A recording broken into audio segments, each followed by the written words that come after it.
आज हम एक ऐसे विषय पर बात कर रहे हैं जो भारतीय राष्ट्रीय सुरक्षा के इतिहास में एक नया अध्याय लिखने जा रहा है और वो विषय है मिशन सुदर्शन चक्र। एक ऐसा नाम जो सीधे हमारी पौराणिक शक्ति और अजेयता का प्रतीक है, क्योंकि जिस प्रकार भगवान कृष्ण का सुदर्शन चक्र अचूक और अभेद्य था, उसी प्रकार भारत ने 2035 तक अपने संपूर्ण राष्ट्रीय हवाई क्षेत्र को एक अभेद्य, एकीकृत और पूरी तरह से स्वदेशी सुरक्षा कवच से लैस करने का संकल्प लिया है। और इस परियोजना की व्यापकता और इसके तकनीकी आयाम इतने विशाल हैं कि इसे हमारी सेना के शीर्ष अधिकारियों ने उचित ही सभी वायु रक्षा प्रणालियों की जननी या the mother of all air defence systems combined together कहा है। और यह घोषणा मात्र एक राजनीतिक बयान नहीं है, बल्कि एक रणनीतिक उद्घोषणा या स्ट्रैटेजिक डिक्लेरेशन है जो हमारे विरोधियों को, चाहे वे पूर्व में हो या पश्चिम में, यह स्पष्ट संदेश देती है कि भारत का आसमान अब कोई खुला मैदान नहीं रहा, बल्कि एक ऐसा दुर्ग बन चुका है जिसे भेदना असंभव होगा। और यह परियोजना हमारी रक्षा क्षमताओं को एक अभूतपूर्व स्तर तक ले जाने के लिए प्रतिबद्ध है, जिसे हम इस विस्तृत विश्लेषण के माध्यम से गहराई से समझने का प्रयास कर रहे हैं। इस विशालकाय सुदर्शन चक्र की आवश्यकता को समझने के लिए हमें आज के बदलते वैश्विक खतरे को समझना होगा, क्योंकि पारंपरिक युद्ध अब बीते कल की बात हो गई है और उनकी जगह हाइब्रिड और असममित युद्ध या असिमेट्रिक वॉरफेयर ने ले ली है, जहां सबसे पहला और सबसे गंभीर खतरा है हाइपरसोनिक मिसाइलें, जो आवाज की रफ्तार से 5 गुना यानी मैक 5+ से भी तेजी से उड़ती हैं, जिससे मौजूदा रक्षा प्रणालियों के लिए उन्हें ट्रैक करना और इंटरसेप्ट करना लगभग नामुमकिन हो जाता है। और सुदर्शन चक्र इस चुनौती को सीधे संबोधित करता है। यह हमारी रक्षा व्यवस्था में एक ऐसी क्षमता जोड़ेगा जो दुनिया के गिने चुने देशों के पास ही उपलब्ध है। इसके साथ ही दूसरा बड़ा खतरा है ड्रोन टेक्नोलॉजी का सैन्यीकरण और ड्रोन झुंडों द्वारा किया जाने वाला हमला,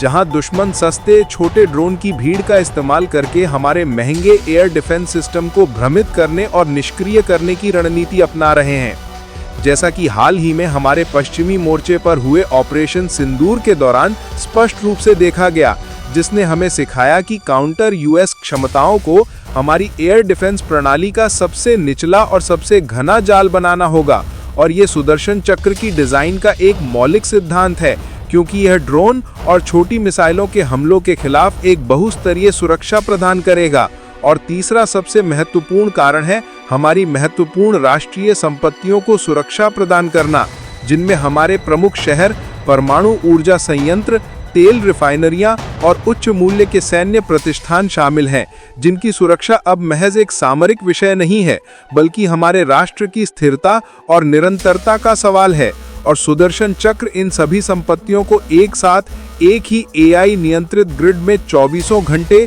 7 दिन की निर्बाध सुरक्षा प्रदान करने के लिए डिजाइन किया गया है, जिसकी क्षमता इस परियोजना को एक अद्वितीय स्थान पर रखती है। इस विशालकाय सुदर्शन चक्र की वास्तुकला को अब हम और गहराई से देखते हैं, जो इसे वास्तव में एक अभेद्य ढाल बनाती है, क्योंकि यह प्रणाली विभिन्न ऊंचाइयों और दूरियों पर सुरक्षा की कई ओवरलैपिंग परतें प्रदान करती है, जिसे हम 4 मुख्य परिचालन खंडों में विभाजित कर सकते हैं, जिसकी शुरुआत होती है सबसे बाहरी परत से, जिसमें उन्नत प्रारंभिक चेतावनी उपग्रह या अर्ली वार्निंग सैटेलाइट्स और लंबी दूरी के रडार जैसे 91N6E शामिल होंगे, जो दुश्मन की मिसाइल लॉन्च को उनके शुरुआती चरण में ही ट्रैक करना शुरू कर देंगे, जिससे हमारे इंटरसेप्टर को अधिकतम प्रतिक्रिया समय मिल सके।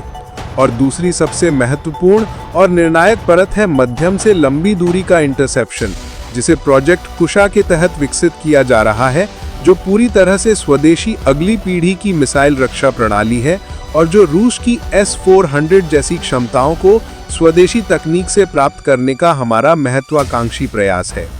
इस प्रोजेक्ट के तहत DRDO 3 प्रमुख इंटरसेप्टर मिसाइलों पर काम कर रहा है।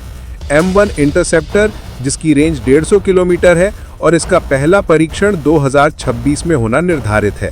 इसके बाद M2 इंटरसेप्टर, जिसकी रेंज 250 किलोमीटर होगी, और M3 इंटरसेप्टर, जिसकी रेंज 350 किलोमीटर तक होगी। और इन मिसाइलों को दुश्मन के लड़ाकू विमानों, क्रूज मिसाइलों और मध्यम दूरी की बैलिस्टिक मिसाइलों के पहले और मध्य चरण को निष्क्रिय करने के लिए डिजाइन किया गया है। इसके बाद आती है तीसरी परत, जो क्लोज इन डिफेंस यानी नजदीकी और बिंदु सुरक्षा के लिए है, जहां पर IADAWS तैनात होगा, जिसमें VSHO RADS और QRSAM जैसी मिसाइलें शामिल हैं। लेकिन इस परत का सबसे नवीन और भविष्यवादी तत्व है laser based directed energy weapon system. ये हाई पावर्ड लेजर हथियार झुंड में आने वाले सस्ते ड्रोन या मॉर्टर शेल्स को सेकेंडों में भस्म करने की क्षमता रखते हैं। इससे हमारी महंगी इंटरसेप्टर मिसाइलों की बर्बादी रुक जाती है और यह कॉस्ट इफेक्टिव भी बनता है। और चौथी सबसे महत्वपूर्ण परत जो इन सभी को एक साथ बांधती है, वो है इस सिस्टम का मस्तिष्क, एक केंद्रीकृत कमांड सेंटर जो आर्टिफिशियल इंटेलिजेंस से परिचालित है।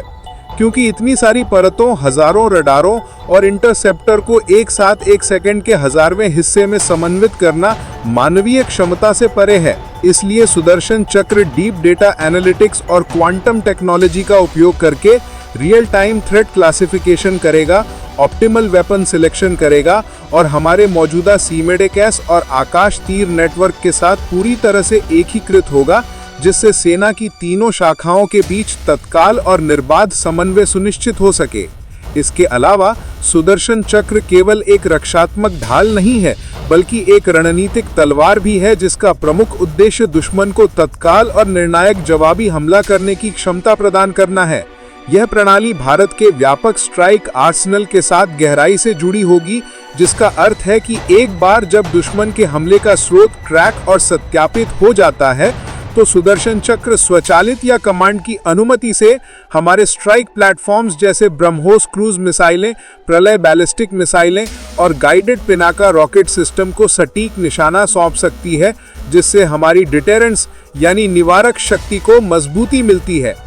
यह स्पष्ट करती है कि भारत पर हमला सिर्फ एक रक्षात्मक कार्रवाई को आमंत्रित नहीं करेगा, बल्कि एक त्वरित, सटीक और क्षति पहुंचाने वाली जवाबी कार्रवाई भी होगी। और यह संपूर्ण मिशन आत्मनिर्भर भारत की नीति के तहत विकसित किया जा रहा है, जो हमें विदेशी आपूर्तिकर्ताओं से निर्भरता से मुक्त करेगा। और इस परियोजना की समय सीमा को 2 मुख्य चरणों में विभाजित किया गया है। पहला चरण 2028 से 2029, जिसमें शुरुआती प्रणालियों का एकीकरण होगा, और दूसरा चरण 2035 तक, जिसमें AI, स्पेस सेंसर्स और हाइपरसोनिक इंटरसेप्टर जैसी सबसे अत्याधुनिक तकनीकों का एकीकरण करके पूरे देश को पूर्ण सुरक्षा प्रदान की जाएगी। और यह मिशन भारत को वैश्विक रक्षा निर्यात के क्षेत्र में एक प्रमुख शक्ति के रूप में स्थापित करेगा, क्योंकि इस प्रणाली की सफलता हमें अमेरिका, रूस और चीन जैसे उन चुनिंदा देशों की लीग में खड़ा कर देगी, जिनके पास राष्ट्रव्यापी एकीकृत मिसाइल रक्षा कवच है।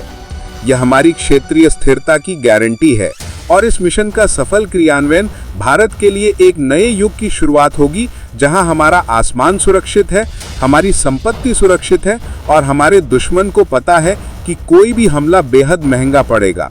आपको यह गहन अध्ययन कैसा लगा और क्या आपको लगता है कि भारत 2035 तक इस अभेद्य सुदर्शन चक्र को पूरा कर पाएगा? अपनी राय कमेंट सेक्शन में जरूर साझा करें।